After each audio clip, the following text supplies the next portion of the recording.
What is up, everybody? Welcome to Mongols, brought to you by the Beautiful Game Network. I'm Mike. With me is Kevin Josh. The Hounds beat Tulsa while also receiving word that we get to face our old foe Cincy once more, and we are going to break it all down. Let's go!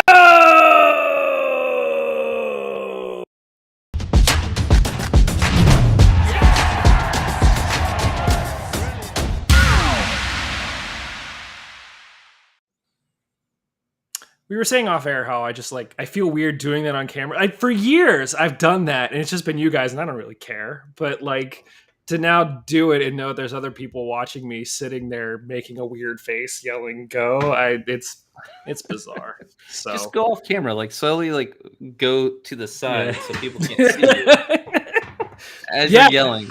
That'll be the move from now on. I'll just fade off screen. Okay, good. Yeah. I'm gonna do that. Great. I like that. Good call.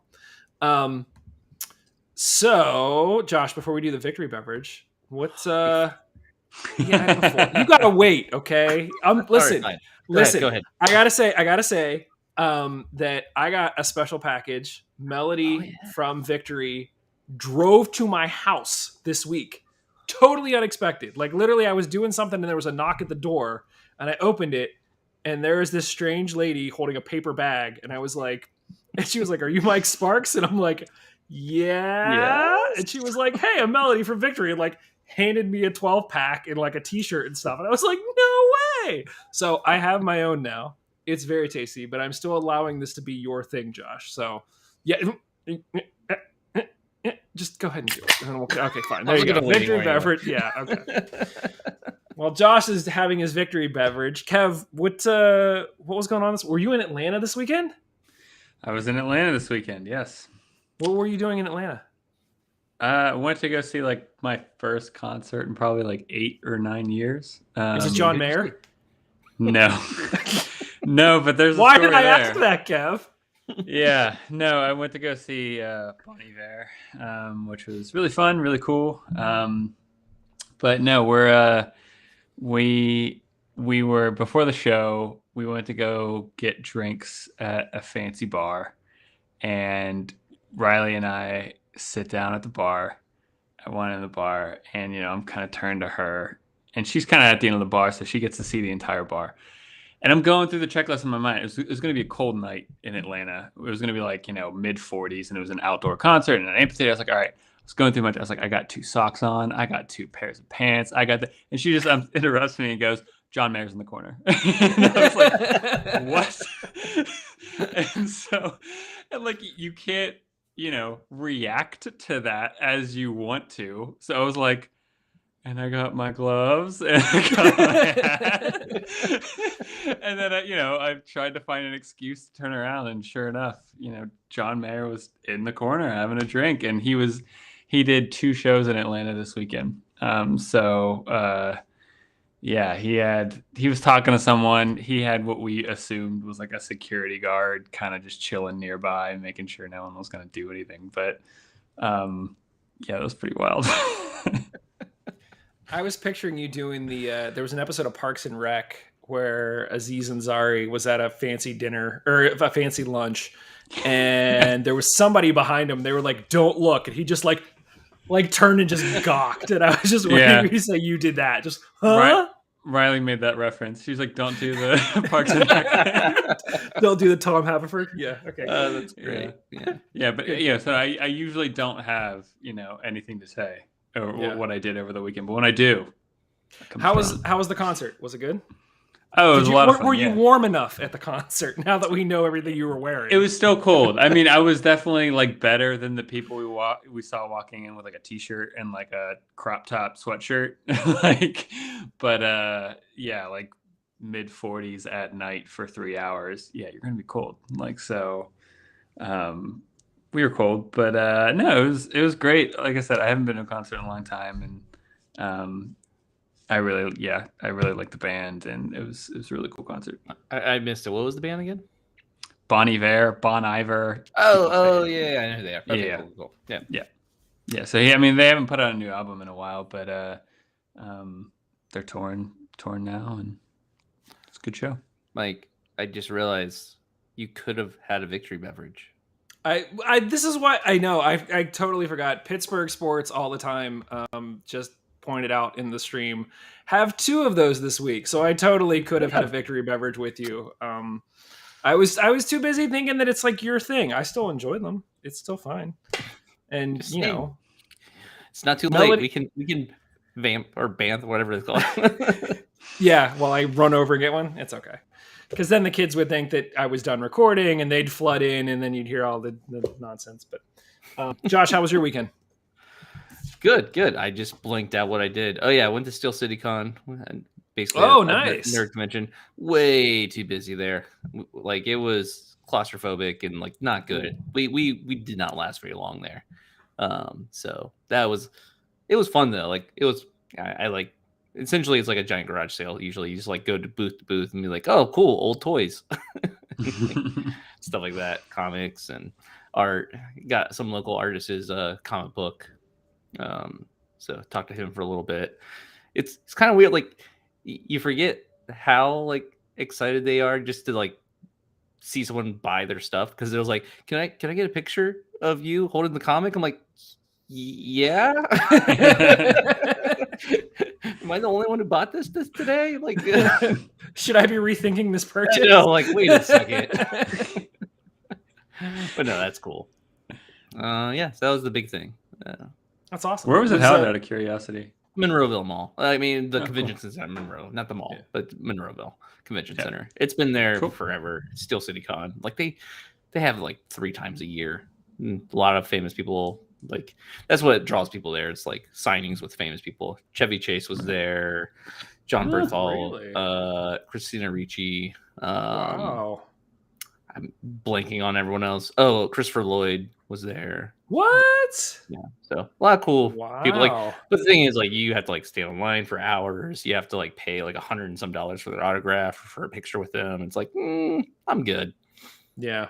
That's always a bummer whenever you have to pay for autographs. I had a buddy who was in the Air Force, and apparently Dan Aykroyd was on base the one day, and so he was super excited.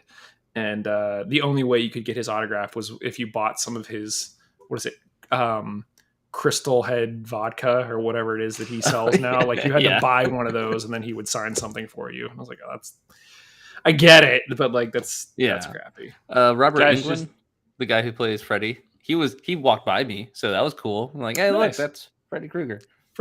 Yeah. I mean, those are some names. Like that's legit for Monroeville Mall. So for sure.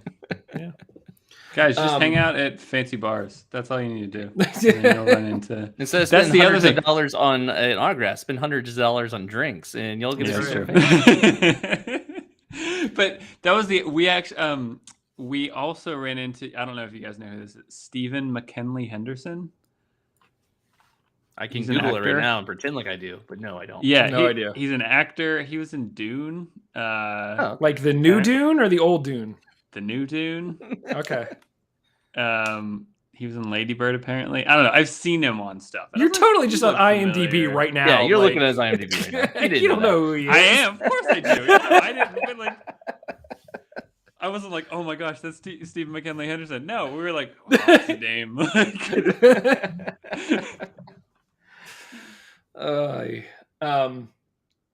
Well, real quick, I wanted to just reference that a number of people I mentioned. So for those who don't know, whenever we send out tweets from the Mongols Twitter handle, it's most likely me. I'm the one who does all of that. I mentioned that there weren't going to be any live tweets during the game on Saturday because I was at the hospital with one of my dogs. And a lot of people sort of responded and sent well wishes. Tug is doing great. Long story short, in the morning he had a nosebleed, and so we started to freak out. We called the vet. They said it's either absolutely nothing or it's really, really serious. We were like, oh, great, thanks. There's a nice little spectrum there for us to work on. So after a while, I ended up driving. It ended up taking 2 hours. I took him to PDSEC, which is the animal hospital in the North Hills. Spent, I think, 6 hours there with him. They did all sorts of scans. The people there were amazing. Highly recommend it. But ultimately, we sort of chalked it up to the fact that because he also has bronchitis and he's coughing a lot, it just was sort of natural. And so he's back to normal, eating, drinking, playing, everything, but appreciate, all the well wishes. So yeah, so that's sort of what happened there. Guys, let's talk about the game since Josh already cracked open the victory beverage. We the Hounds go to Tulsa. We win 4-3. We get 2 goals from Dequa, a goal from Kelly, a goal from Dixon, just to sort of set things up a little bit. I think this is the first time that we've started with both Dequa and Kelly at the same time. I could be wrong. I didn't do enough research, but it feels like it. But basically, we started with Silva in goal. We had Peters, Ordonez, and Wheat as our back 3. That seems to be a pattern. And then across the middle, we had Dos Santos, Rivera, Griffin, Forbes, and Dixon. Seeing Rovey sort of inside with Danny was interesting. And then you had the way it lined up, you had Dequa and Kelly. Dequa playing a little bit beneath Kelly, but really once play started going, it was a bit more of Kenny pushing up a little bit higher, so it felt almost more like a 3-4-2 or 3-4-3. Sorry. I mean, watching this game through the tweets from Steve and other people was really interesting to try to get a sense for like what the heck was actually going on. The phrase crazy fun times was thrown around a lot. I think Liz said it was more like crazy nervous times. But I guess no, we'll get to that at the end. Josh, give me a takeaway. I'm assuming you were watching this in real time. Yeah. Half of it I was watching on my phone while at Thai Tamarin, getting food after the con. So it was like on my phone watching it, and then we got home for the second half, so that was good. But the first half was, I would say, no, the beginning of the second half was also fun. But yeah, it was just really cool to see the team clicking so well and like it feeling good and feeling confident even after the own goal. It was, for the longest time in this game, smooth sailings was great to watch. It was like, man, we are dominating. I thought Tulsa was good. This is great. This is fantastic. And we'll talk about it. But then the last, 10 minutes, it was like, oh no, this could be bad. Yeah, I mean, we scored the first 5 goals of the game, to be fair. Yeah, exactly. That's kind of what happened. Yeah, I mean, we'll get into it now, I guess. Josh, so I obviously knew the score line as we got, I went back and rewatched the game on Sunday because I wasn't watching it live. Watching it live, did you actually have the feeling that Tulsa could have scored the tying goal? Like maybe just from the fact that I knew the final score, I never really felt like it was in doubt. Like they had moments, but there was nothing that I thought was like really scary and they were actually going to put one in. I mean, it's the fact that the final 10 minutes, they scored 2 goals in a row. Right. It felt like the wheels were falling off really quickly. And like at any moment, they had the momentum at that point. And so it's like, dear God, hold on. Like, do not let them get that, third goal essentially for them. Fourth goal, actually. Just because it was just, you felt unnerved at the momentum they were having at that moment. So yeah. It did feel like it. And it's really, it's one of those things where when you have like a complete line change from both sides, essentially, like both sides use 5 subs within like 10 minutes before that happening. So it's like, it's a whole new ball game at that point. All new players are out there pretty much. And so it was just kind of, you couldn't go off of the momentum you had going into all of this because there was so many new players on both sides where it's like, no, this is a different game now. Like this is like, might as well be starting from the whistle, and just hoping that these sets of players can play well against each other and we can come out on top. Yeah. Kev, I want to get to your takeaways in a second, but Josh, you sort of mentioned the whole substitute thing. And I'm wondering, we will get to the highlights. Like there were some really good points in this game, but it does make me wonder, this is sort of the second game recently where it seems like after we started making our subs, we lost a lot of momentum. And I don't know if that's on the players you put in, or if I don't know if that's a formation change, but in the 65th minute, we took off Kelly, Dequa, and Dixon, which were like 3 of our most attacking players. And we put in Williams, Biasi, and Cicerone. Now, Cicerone, I mean, his job was basically stay up top and put pressure on. Like his average position was higher than any of those guys, and it was him chasing around the ball a lot in against Tulsa's defense. But you pulled out your 3 attacking players and you basically put in a center back and quasi wing back, and we were up 4-1 at that point, and it just made me feel like was that a sign that we were taking our foot off the gas, and was that a sign to Tulsa like go for it? They're not going for any more. And a similar thing happened when we played Detroit, where we talked about it seemed like we made a substitution and we brought Forbes in. And for whatever reason, that seemed like the signal to Detroit to like step on it and go. And we were sort of sitting back a little bit more. So I don't know, Kev, what did you think about the formation? I'm not necessarily putting blame. It just feels like an odd coincidence that it was after our substitutions were put in that the table seemed to like tilt back towards our direction. Yeah, I mean, you can kind of maybe attribute that to 2 things. One being, I think this team is really good, but maybe they lack that kind of like, I don't know, steel champion conviction, like nerve of just knowing that, I think right now everyone has high confidence, high belief in themselves, and they all know that this is an incredible team. But then also, I don't know, like they're enjoying it. It's fun. They're scoring goals. They're playing really well, and I think but there's like someone in the team almost needs to like yell at them when they're up 4-1 when someone does something wrong, right? And like that, no one feels like no one's gonna do that other than Lily, maybe. Like it's fine. It's 4-1. Which, by the way, the fact that there was like a board that Lily couldn't cross and he's like leaning over the side, like yelling on I thought that was thoroughly enjoyable. Continue. But no, I think like that, and the second point being, I think it is. It's maybe, I don't know. Maybe it's especially earlier in the season. I mean, it is hard to kind of have 2 gears that you can switch into. I think everything that we've seen so far has been the Hounds playing the way the Hounds want to play. But yeah, when you make those substitutions and you change the entire structure of how everything is being done, I mean, yeah, you're saying, okay, change the gears now, and we're just, Lily would never admit to this, and the players would never admit to it.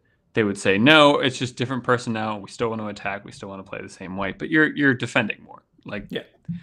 And that's not necessarily a bad thing. I don't think it's like a bad tactical decision. Right. Yeah, when you're up 4-1 away from home, sure, like you should be able to say, all right, look, we'll just kill the game and get out of here.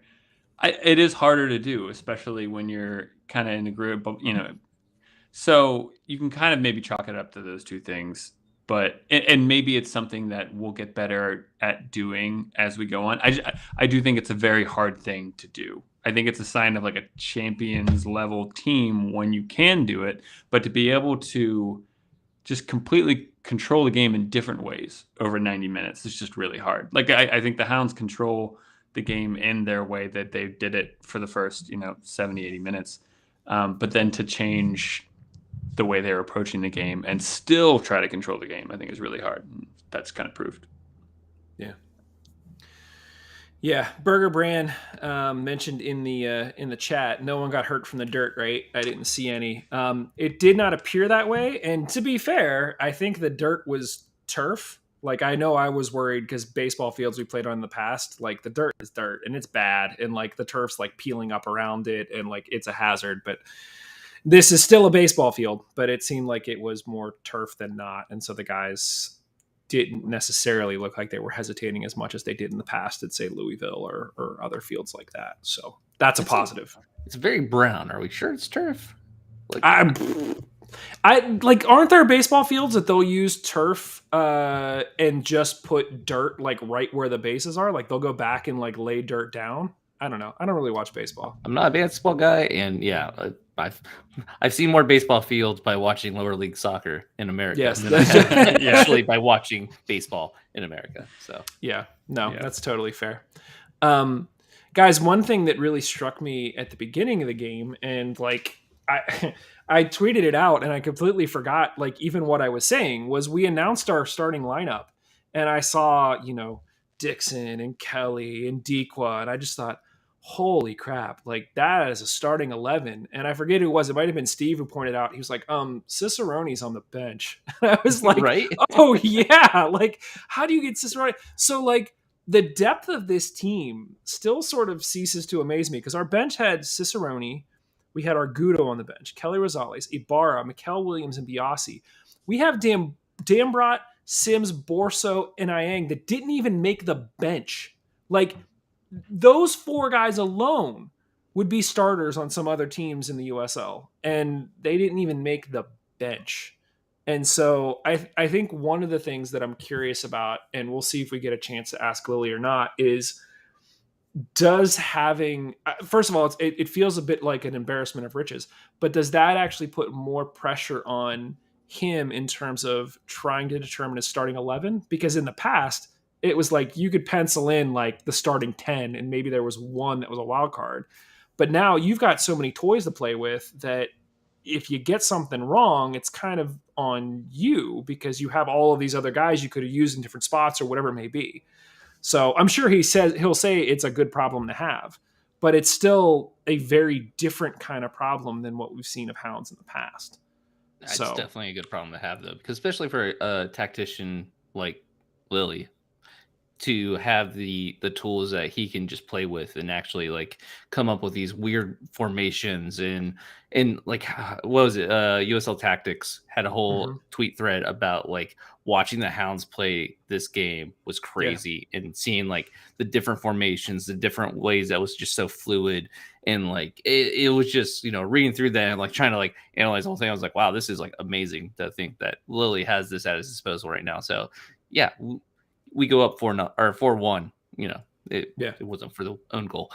um, yeah, it just shows you what he has to work with. If yeah, everyone's healthy, if and Tulsa's a good team, so it's not even like it yeah, was like against some bottom feeder team. So it's exciting what he's going to be able to do this season.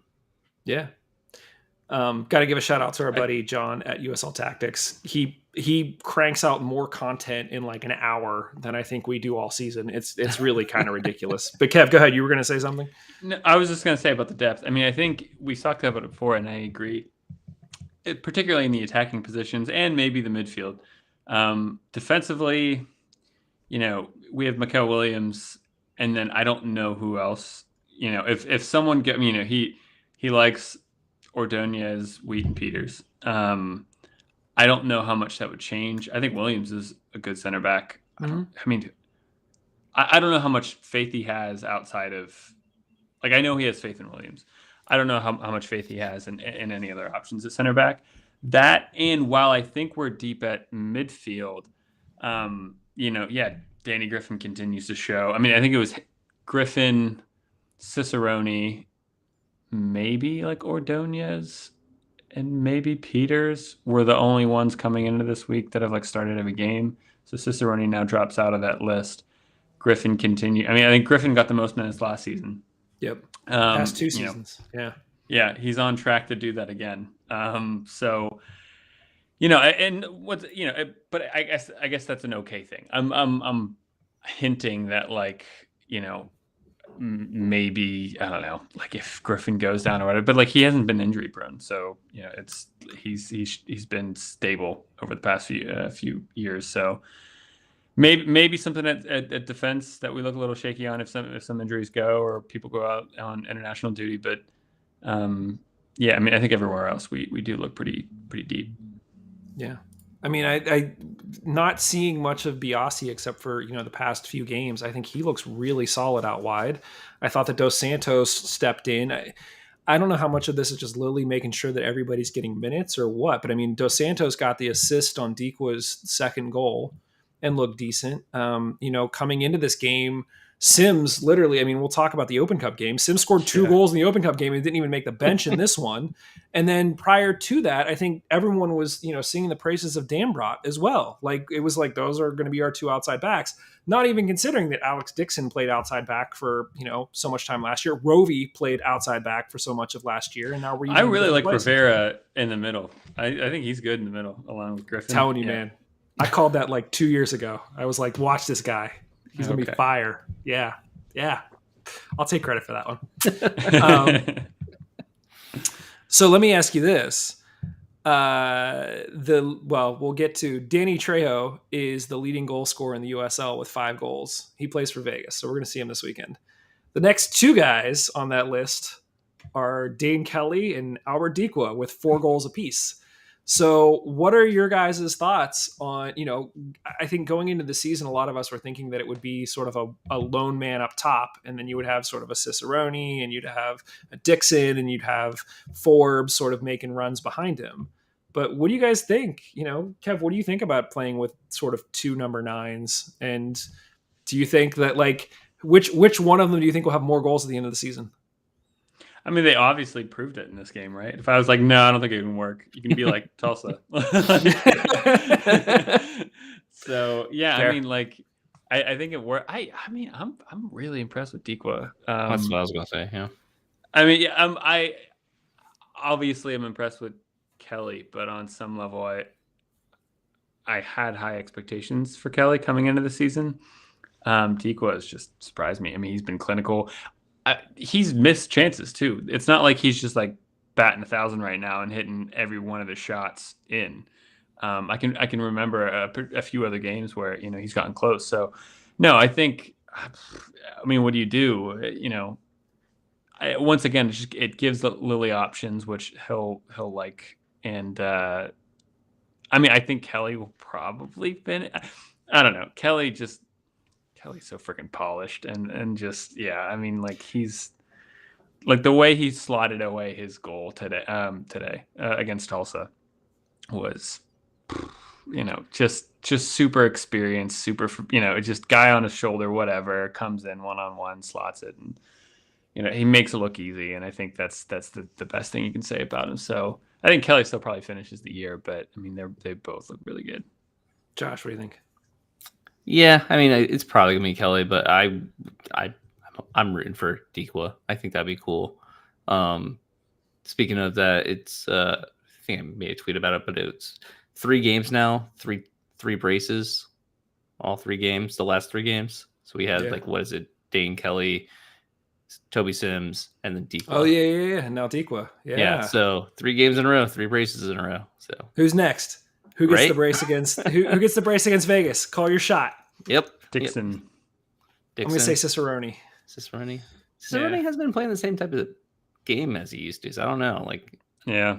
I don't think it's actually like he's fallen off. I think it's more like just his position on the field is not the same. So he's not getting those chances like he used to. I think he's hungry though. I think he sees everybody else scoring. So. And he's like, I want it. Give it to me. Yeah. We'll see. Yeah, guys, I mean, we have really sort of like 2 to 3 other games to talk about in this one. What other takeaways do you guys have here for this one? A couple more points on the Tulsa game. I think it's a continued evolution of just, this team growing and clicking together. So for the Kelly goal, I went back and watching the highlights before we did the show. I think in the lead up there was like 2 occurrences where, from the bystander, arguably our players like misplaced their pass, but another Hound was behind and just picked up and continued to play. And I think to me that's a scenario of a team that knows what they're doing, a team that knows, like, I'm here when you're here.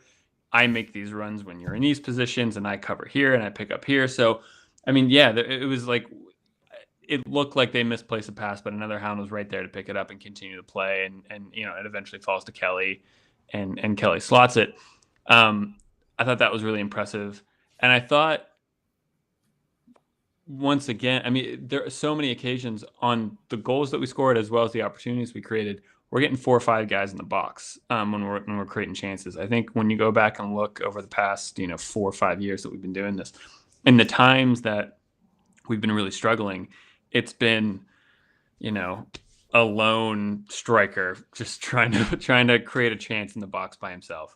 And now we're just getting more and more people flooding the box. I mean, two of our goals against Tulsa come from just working it out wide, putting a low hard cross through the box, and we have Dequa and Kelly, one of some of the best in the game right now, just sniffing around the box and trying to put away chances. So I think I've just been really impressed at how well this early in the season the players know where to be, know how to click off of each other, know how to make those runs and know where to look for the runs. So, I mean, more and more optimistic by the week. I mean, this is, I if you can believe it, I have still I'm not looking at the table.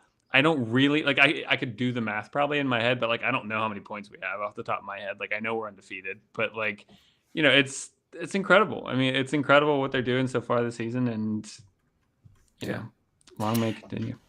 This is the game. I think for the past few weeks, I've been saying that it felt like we were still a few weeks away from sort of clicking. It felt like we were still making passes to where we thought players were going to be, and they weren't there.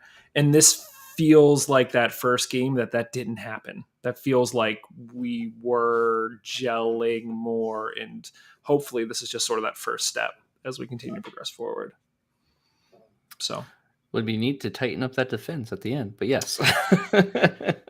Yeah, I mean their first goal, I mean, I guess it's technically their second goal. I think it was a great. It felt like a scramble, but it sort of felt like it was lost from a great individual shoulder to shoulder effort on Williams, where he sort of got pushed off the ball, which allowed the cross to go in, and then it was just literally, it felt like the guy was falling over and just poking at it with his left foot, and that's put it in. The second one was just a ball over the top, and they got beat. And I think that's one area that will be interesting to continue to watch with this team moving forward. Is we've seen a couple of other teams try to beat the Hounds that way, and one of the ways that we try to snuff that out is by having our center backs sort of step up and win the balls before the players have a chance to make a run in.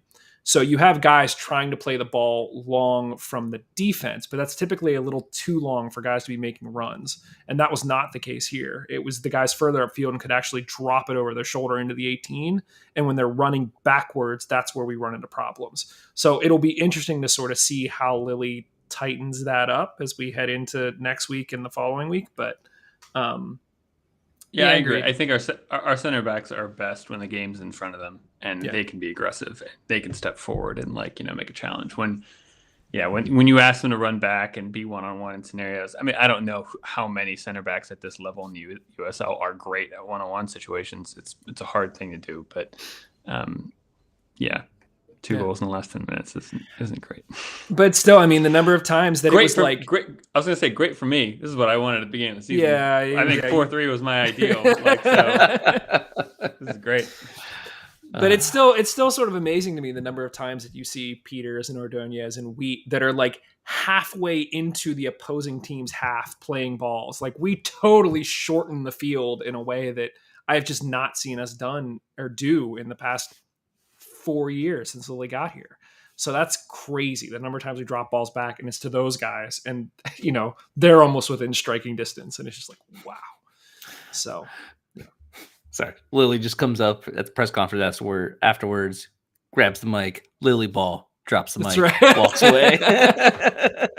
Well, I thought it was funny too, on the stream, watching the announcers, and somebody called that on Twitter, where they were still Pittsburgh, one of the most offensive teams in the league. And it's maybe statistically, but their style of play is much more defense by offense. We limit your chances because we're having so many chances in your end.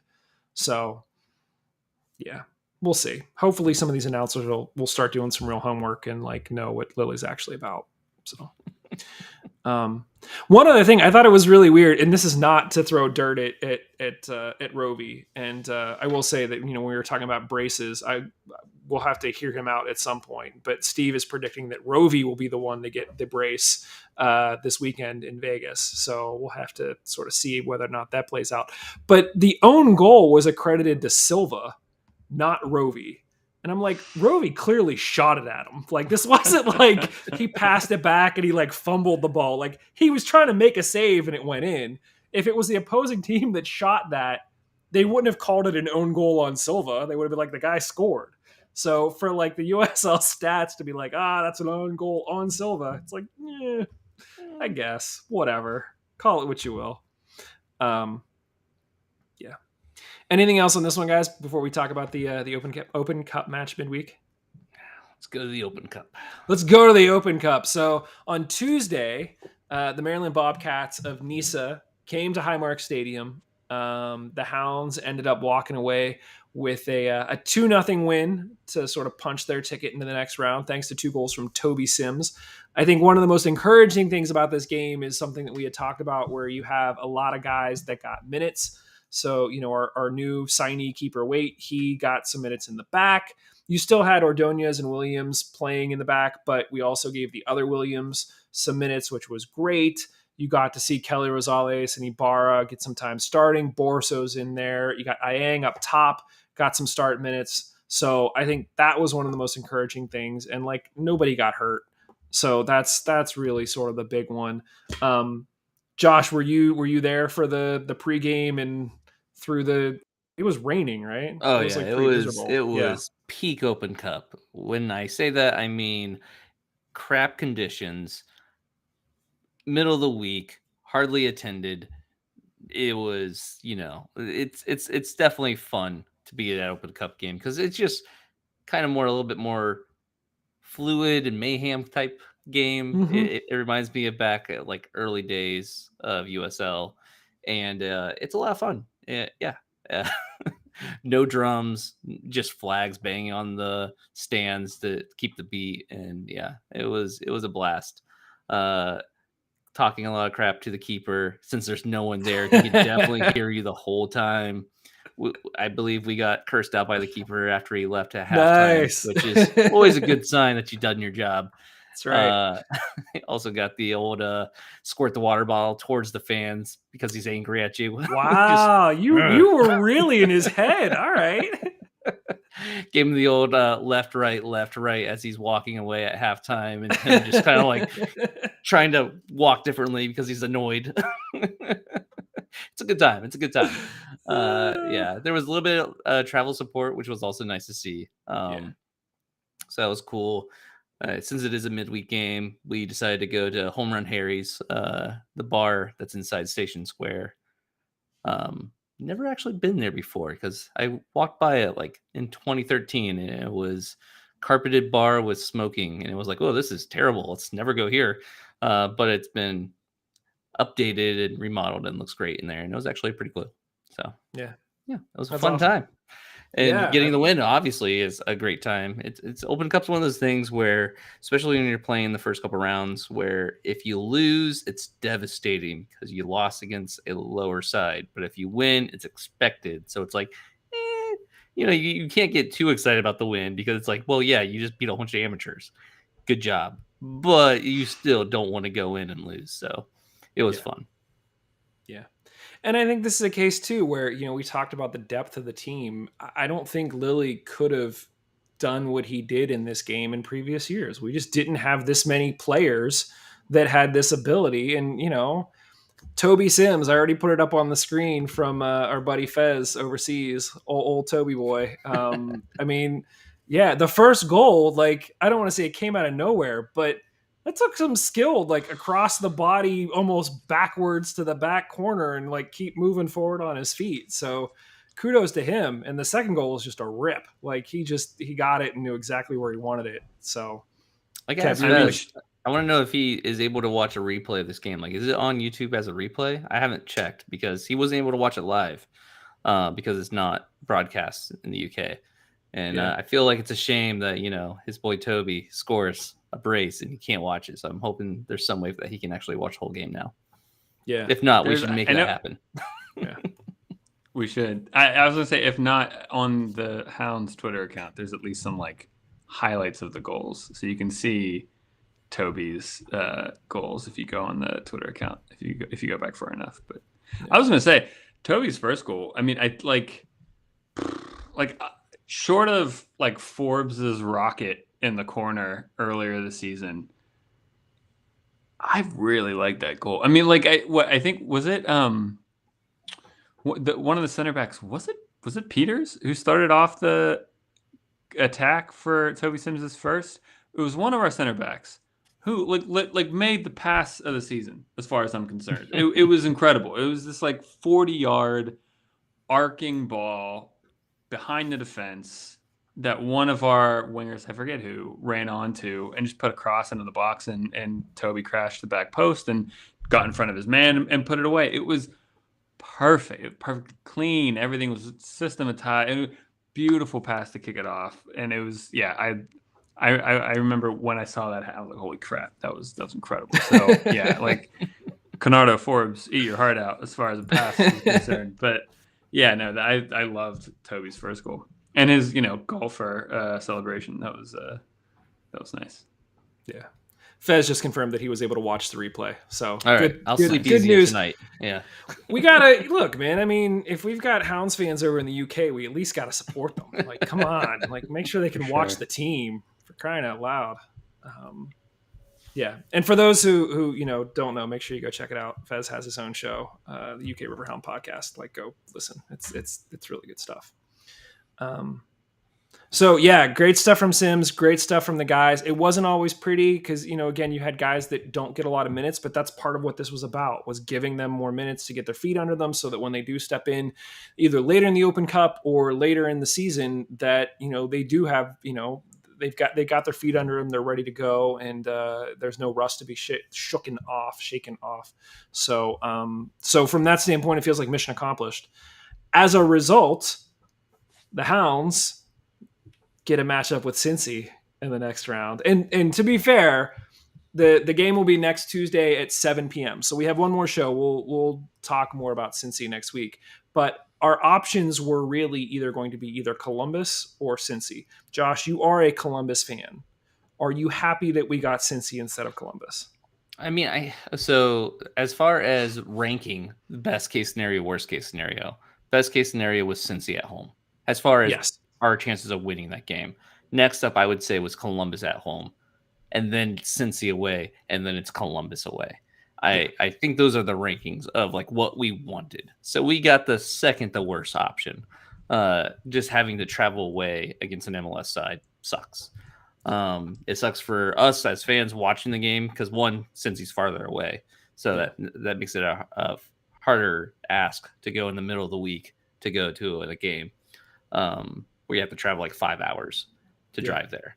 The other thing that really kind of bites about it is like, the atmosphere is probably not going to be great.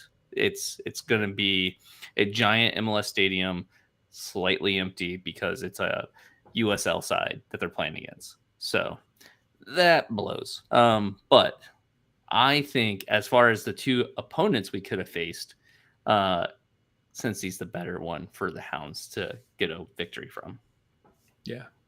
Yeah, agreed. The other team in our group was Detroit, and Detroit was able to land Columbus at home, which is a bit of a bummer that Columbus goes to Detroit, but since he can't come to Highmark. But did you guys watch the draw by any chance? Because that was so fun to watch. Like, it's so no. Talk about that, because I did not see that. All right, so the way they did the draw was literally envelopes, and then behind them at the table they had little standees that said like group like A, B, C, or whatever. So they would go fish style, fan out the envelopes, and the person would pick one, open it up, and like, okay, this person's at home, and then fan them out again, pick one. This person's at home for their match as well, and then the last two were like who they were facing away, like who the away team was for each one. So it was just the weirdest thing because essentially it was like watching them shuffle envelopes and then like pick them. Well, I was gonna say, like, so since he couldn't play Columbus, no. So really, we would have had to get one of those two. Yeah, once they didn't draw regardless. our name in the first 2 draws, I was like, well, we're away now, so that sucks. Yeah. So we knew we were away. And it's just like, who are we going to face? And then when Detroit got Columbus, like, okay, well, we already know it. We got Cincy. Yeah. Yeah. I mean, to your point about, whether or not that at least in terms of the team that we will be playing, not like where we'll be playing, that Cincy is a better option. Since you're currently sitting in 11th place in the MLS East, they're averaging roughly a point per game after 6 games, but they have a goal differential of -6. So they're letting in some goals. Now, they do have a game basically 3 days earlier against Atlanta, who is 4th in the East. And then their game after ours is on the weekend against LAFC, who is the first place team in the West. So considering their slow start, the fact that they're in the 11th, position in the East, it'll be interesting to see how much weight they put on this game versus focusing more on Atlanta and focusing more on LAFC on the weekend. You would kind of feel like they would, maybe want to get the win and get some momentum going against us and hopefully take that into league play. Whether or not they have a shot against LAFC, who knows? But we're going to talk about, this game more next week. I think what's interesting is, they're sort of sandwiched between 2 games. We have a trip to Las Vegas this weekend that we're going to talk about in a second. And then the following weekend, we get Atlanta 2 at home, also Robbie Mertz. So we're going to have to balance, how we approach this as well. Because, I'm sure you want to go get the points in Vegas and you went to Atlanta. Kev, you're shaking your head. How do you approach this game? Are you just going in for the win? Oh, I would go all out. I mean, we have enough. We have a buffer with our amazing start. And, if I'm putting myself in there in like the Hounds player shoes, this is what I want to play for. I want to, I want to play at Cincinnati against Cincy, and I want to, play well. If I'm any of the big players, I'd be a little upset if I wasn't playing in the game, and I would want us to take it seriously. So, I would go all out for Cincy. I think Kenny might be the only player that was around with the Hounds when Cincy was in the USL. The only other one might be Griffin. But yeah, I was thinking Griffin maybe, but like to know what that rivalry once was, or at least what Cincy was trying to make it by like bringing, Bengals fans to the game and like trying to make it about city versus city.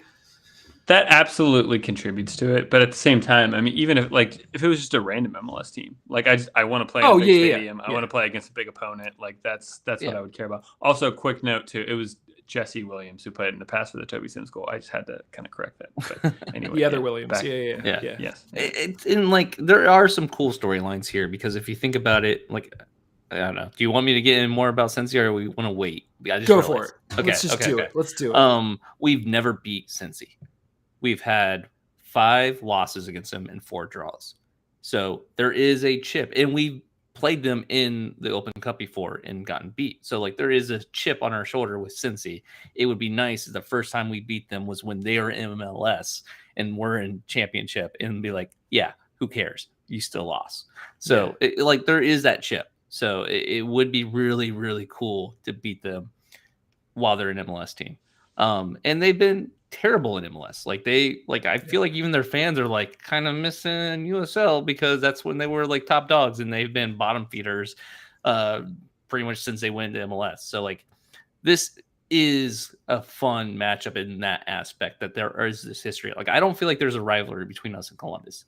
There's just not. Like we've never really had like even footing, and we played them in the Open Cup. We lost against them once already. It's like, okay, it happened. They used to be our affiliate team back when we had affiliates with MLS. So there's not that history there as far as like a rivalry goes. But with Cincy, there is. So it's kind of cool that we get to fight or face them in the Open Cup and like we could knock them out. Like that would be so epic. So I am liking that aspect of it. It just really sucks that it's not home. Like that would have been, I don't know. Like there's some talks about like how much we would draw, how many people would actually want to come and watch Cincy because it's like, oh, it's an MLS team. Is it? It's Cincy. So like shots fired. Yeah. So it's like I don't know if it would have drawn as much, but I do think a lot of the regulars and a lot of the people who have like a passing knowledge of like USL and of MLS would have been like, cool, an MLS side is coming, so like let's show up. So I do think we would have filled up the stadium. So yeah, but still, it's away. It's still going to be cool to watch this team face off against Cincy. And like I said, we'll talk about this more next week, but it will be interesting to sort of see how Lily ultimately decides to line up and the focus. Because you got to imagine that like Tuffy's in his ear, like we need an MLS team at home. Like let's get an MLS team at home. Like let's get the win and do it. I don't know. I don't think Tuffy's in it. Like I don't think he wants that. I think he wants this. I think he would. He wants it. No. I agree that he wants it, but I don't think he would go near Tuffy to give him anything. Or I don't think Tuffy would go anywhere near Lily, like to suggest anything. I think he'd be like, Bob knows best. Like I won't. You know. Yeah. So more come, but I think a lot of people were at least happily surprised when we heard that, you know, it would be either Cincy or Columbus, and then we got Cincy, Josh, for all the reasons that you said that you know, there is that rivalry there. So yeah, we'll talk about that a little bit more next week. Before that, though, the Hounds travel to Vegas, Sin City, Saturday, 7 p.m. Just to sort of like paint things for this. Vegas currently sitting 4th in the West, thanks in large part to USL Player of the Month nominee Danny Trejo, who I mentioned. He has 5 goals and 4 assists in 6 games. So he has been crazy. He has been putting in the work for Vegas. But as I mentioned, he leads the league in goals scored, but right behind him is Dane Kelly and Albert Deagle with 4 goals each. So like we're only 1 off that pace with 2 players. So hopefully those guys can contribute and help to bury Vegas this weekend. When you compare the two teams, you know, just to sort of get a sense of what to expect, we have 1 more goal total than they do. So we have 12 to their 11, but they've played 1 more game than we have. So we're scoring more goals. They've given up 12 goals, which is 3rd worst in the league. We've only given up 5. And again, they've played 1 more game than we have. So that sort of factors into it. But they've also faced twice as many shots this year as we have. So they faced 31 shots on goal. We faced 16.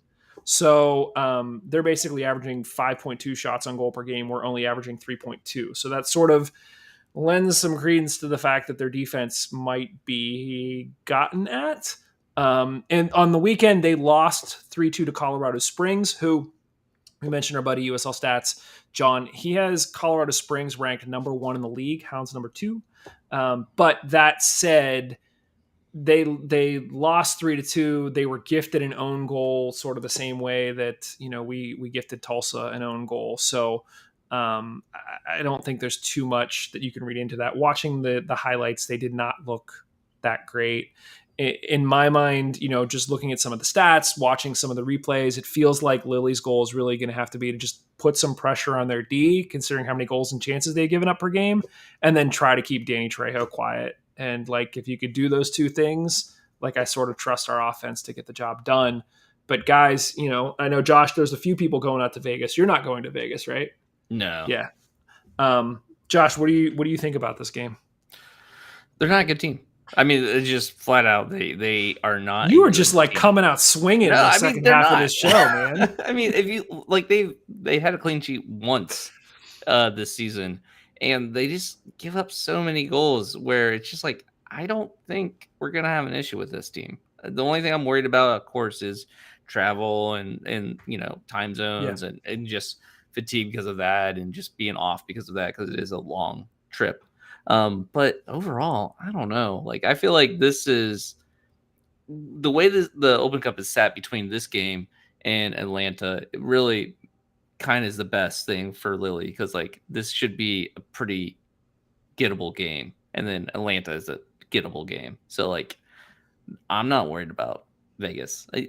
Maybe this will be the first. Maybe this is our trap game or whatever. But I don't think so. I think this is a very gettable team. And I'm expecting a high score line from us, and hopefully not the same score line we saw against Tulsa. Kev, what are you thinking? I mean, something similar. I watched the highlights of that Colorado Vegas game. Yeah, Colorado looked good. Vegas do look shaky, and but we'll see. Can you hear me still? Yeah, we're good. Kevin's I thrown can't his hear mic you. across the room. He's just so There we excited for this go. game. Yeah. I'm back. Sorry, I unplugged my headphones from the microphone. Yeah, I don't know. I think I think it'll be fun. I think the atmosphere will be great. And we'll see what happens. But yeah, no, I do think from what the stats suggest and from the little bit I've seen on highlights from Vegas, I think there's some, I don't know, mismatch of what you might expect versus how they're actually playing. Yeah. Yeah, I agree. I think that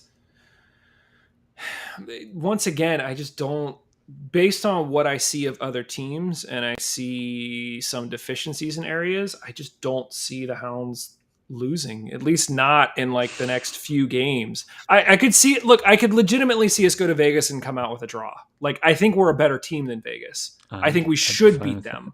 But I think Josh, all of what you're saying about travel and just sort of maybe thinking ahead to Cincy a little bit. Could it be a trap game? Yes, but I think a trap game for us at this point is a draw. It's not a loss. So I think that realistically, this team should beat them. But we'll see what happens on the weekend. It's we're not quite at that point yet, but Kev, I'm starting to feel a little Liverpool-esque where you start to get a little bit more nervous that they're going to lose than you care about them winning. Josh is like, no, not Yeah, yet, no, this is the best time I've ever had. Yeah. Like, I mean, it's awesome. This That's is the way the to best be, start yeah. we've ever had. Like, this is Yeah. just crazy fun times as far as I'm concerned, and I'm just gonna ride this wave as long as possible. You can tell the players are feeling it too. Like there's Yeah. a swagger Oh, yeah. almost. Yeah, which is great. It's great because that is something that will carry you through, even some tough times. So no, that's awesome. Yeah. I was. So I mean, like, I look. I don't think Vegas is going to be Hartford. I don't think they're gonna. They have some quality about them, especially in attack. But I think at the end of the day, I think we're better. Just simple as. I feel like the Vegas team, as you expect, is built for flash, built for just action fun. But it's definitely going to be easier time scoring against them than we've had against a lot of these other teams we've come up against so far. Just like looking at the score lines, it's crazy. Like 5-4, like that's like this is going to be a high scoring game. I'm just hoping that it's mostly racked up on our side and hardly any on their side. I think that'll be the interesting thing to watch is going to be how much do we focus on like let's just put as many goals as we can versus how do you shut down Danny Trejo? Like where is the league gonna, are you going to have Rovi like man watch him all game like you did Tyler Prasher or drink yeah you got to imagine that Kelly and Dequa and Cicerone and Dixon are just licking their chops looking at this back line. So, yeah, Forbes. And if anything else, if we do get shown up for some reason, let's get. Actually, I don't think OSHA would work. I don't know if you've heard. They've had a lot of drama right now because of the safety around their field is pretty questionable. If they have like mattresses right next to the field where people are buying like box seats kind of type thing, but it's like a mattress next to the field. And like they have like kind of like little pools, like little like kiddie pools that they put next to like, hey, you can have poolside seats and like crazy stuff like that. And like players have complained that they're like, I feel like I'm gonna run into like some little kid because they're like literally right next to the touch line, like just watch me play on a mattress, and it's like, whoop. So interesting. So who do we contact about safety violations like That's that? right. Not OSHA. It might be OSHA. Let's just saying. Yeah, I don't know. All right, let's bring it back. I feel like we're enough games into the season. We're not looking at the standings yet. We may have, but we're not going to put them up on screen. Kevin claims he is not. I'm going to pretend like I haven't. Even though I know exactly what's going on. Next 3 games, we got Vegas, we got Cincy, we got what did I just say? Atlanta 2. Atlanta 2, yeah. I'm setting the over under at 8. Are you taking the over?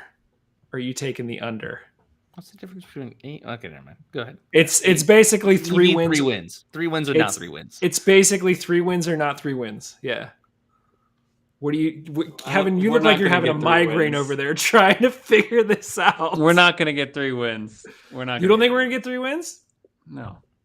So you're taking the under. Josh? Yes. I mean, we can't lose. That's it. But that could be 3 points. We're not losing. It's the only 2 that can be lost or can be draws. The only 2 that can be draws is Vegas, not drawing against Vegas, or Atlanta, not drawing against Atlanta. So we could draw against Cincy, but that can't happen because it's the Open Cup, so we have to win or lose. So it goes to extra time. So that means that your choice at this point, Josh, is between 6 and 9. Yes. And so do you feel so then the question becomes, are you feeling more 6 or more 9? Which this is starting to get into some other gray territory. So I'm just gonna say I'm worried about the Open Cup game because I know Cincy is a weak MLS side, but it's still MLS side. So I'm worried about that. But I gotta believe. I said that we're not gonna lose, so we can't lose. So therefore I'm saying 9. All right, your wife Liz agrees with you in chat. She says never 9 happens. as well. That never. Next week, let's get Liz on, and we'll drop Josh, and then she can. That's right. Yeah. Hey, I'm happy to play the role all season of the bull crappy pessimist that always says, "Guys, we're gonna lose." If that keeps the ship balanced, I'm fine with that. But we don't need that. I've been wearing this jersey for the past 2 months, okay? And it's not losing. Awful, but yeah. So, yeah. So are you saying 9? Is your bet 9 then, Mike? I'm going to say 9. I'm going to say 9 because my thought is that Cincy, we're not. I think we win. I think we win in Vegas. I think Atlanta can be had, and I think that.